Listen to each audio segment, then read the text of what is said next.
공화당은 왜 트럼프를 지지할까요? 우파에 대한 오해, 미국의 우클릭, 미국은 또다시 트럼프를 뽑았습니다. 공화당에는 그를 대체할 후보도 마땅치 않고 민주당은 대통령 건강 이슈로 부통령이 막판 대타로 나오는 우픈 현실입니다. 거기다 암살 테러까지 벌어지죠. 어찌됐든 트럼프와 공화당은 다시 한번 집권합니다. 트럼프는 3선이 안 되니 아마 이번 집권 때는 공화당과 집권 정부는 다음 대선 후보를 키우는데 집중할 것입니다. 당은 집권이 가장 큰 목표니까요. 집권하지 못하면 그들의 이상이나 공약은 물거품이 되기 때문입니다. 국회에서 아무리 통과해도 대통령이 거부하면 그만이죠. 오늘은 미국이 왜 트럼프라는 막말 정치인을 다시 선택했는지, 공화당은 미국에서 어떠한 중심을 잡고 있는지, 왜 민주당이 집권을 못하는지에 대해 알아보겠습니다. 다시 읽는 사이가부도 지금 시작합니다.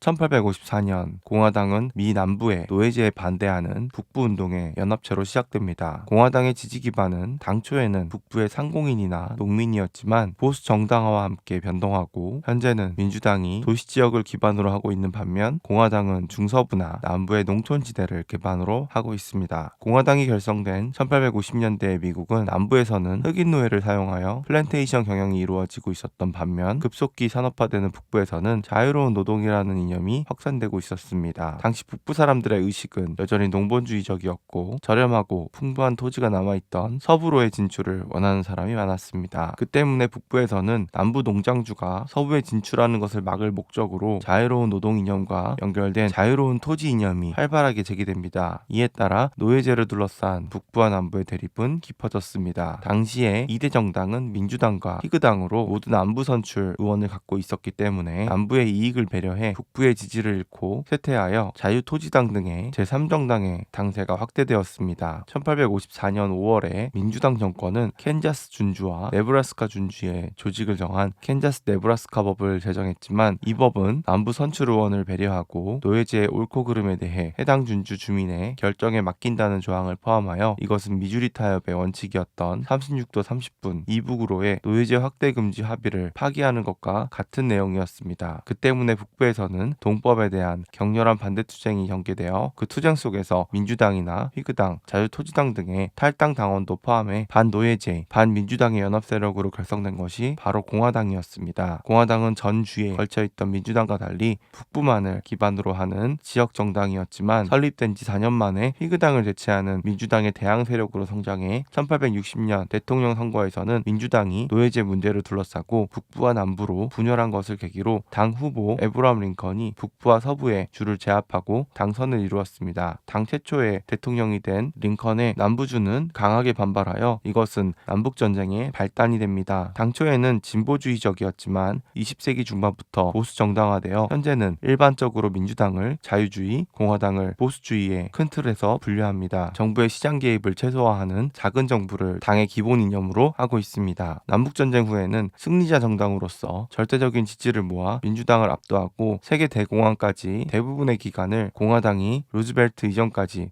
특히 북부의 상공인이나 농민, 복음주의, 경건주의 개신교는 공화당을 계속 지지했습니다. 1929년 세계 대공황 이후에는 뉴딜 정책의 민주당이 도시지역이나 혁신층을 장악하게 되었고 결과적으로 프랭클린 루즈벨트와 해리 트루먼의 20년에 걸친 민주당 정권을 바라봐야 했습니다. 제2차 세계대전 종결 후에는 소련의 불안한 움직임, 북한에 의한 한국 침략 등으로 반공주의가 높아졌습니다. 특히 위스콘신주 선출의 공화당 조셉 메카시 상원 의원이 반공의 영웅으로 등장해 붉은 사냥을 주도하고 민주당 정권을 공산주의와 연결해 비판하며 그 신용을 실추시켰습니다. 미국 사회에 뿌리 깊은 반공주의를 남겼고 이것이 공화당의 반전의 계기가 됩니다. 1952년 미국 대통령 선거에서는 민주당 인기의 몰락과 당시 나토 사령관이었던 드와이트 아이젠하워를 당선시켜 20년 만에 공화당 정권을 탄생시켰습니다. 재선 8년에 걸쳐 대통령을 역임한 아이젠하워는 뉴딜 관료의 목을 모두 날려 사업가 우선 정치를 추진했지만 의회를 민주당이 장악하고 있었기 때문에 공화당이 몰래하는 사회주의로 눈에 가시였던 테네시강 유역 개발공사의 민영화나 국민연금제도의 폐지는 실패했습니다. 1960년부터 68년까지 민주당이 민주당에 정권을 빼앗겼지만 흑인 시민권 운동이 고조된 이후 공화당은 법과 질서의 회복을 슬로건으로 흑인 시민권에 부정적인 입장을 취함으로써 오랜 세월 민주당의 지반이었던 남부에 본격적으로 진출했습니다. 1968년 미국 대통령 선거에서 당선된 리처드 닉슨 이후는 남부를 기반으로 대통령을 배출하게 됩니다. 남부 보수주의와 군수산업, 기독교 우파가 공화당의 지지 기반이 되어가고 베트남 전쟁 후 1970년대에는 강한 미국, 작은 정부를 내걸고 점차 세력을 회복해갔습니다. 1974년 8월 9일에 닉슨이 워터게이트 사건으로 하야한 이후 제너럴 포드 부통령이 대통령으로 승격했지만 1976년 미국 대통령 선거에서는 민주당의 지미 카터가 승리합니다. 그러나 카터 정권 하에서 재정 적자가 부풀어 오른 데다가 이란 혁명의 석유 위기로 인한 스태그플레이션 등 경제 위기가 심각해졌습니다. 거기에 뉴딜 구조의 완전한 해체를 목표로 하는 작은 정부론자인 캘리포니아 주지사였던 로널드 레이건이 이끄는 공화당 우파가 등장했습니다. 베리 골드워터의 급진 우파의 흐름을 따르는 공화당 우파는 규제 완화, 감세, 복지 개혁, 기업 활동의 자유 확대를 추진하여 노동조합주의나 복지 중심주의와 대결하는 입장이며 전통적인 경제적 자유방임주의자들과 1970년대 후반에 전통적인 가족관, 성도덕관을 주창하며 부상한 신우익, 뉴라이트 운동이나 개신교, 주류파 교회의 자유주의에 대한 수능에 반발을 강화하고 있던 복음파 등의 기독교 우파 세력, 심지어 민주당 정권의 복지 편중을 비판하고 민주당에서 이탈한 신보수주의 세력들이 결집한 세력이며 한때 닉슨이 이끄는 중도 동부의 온건파를 누르고 당의 주도권을 잡았습니다. 이러한 공화당 우파 세력의 운동 고조로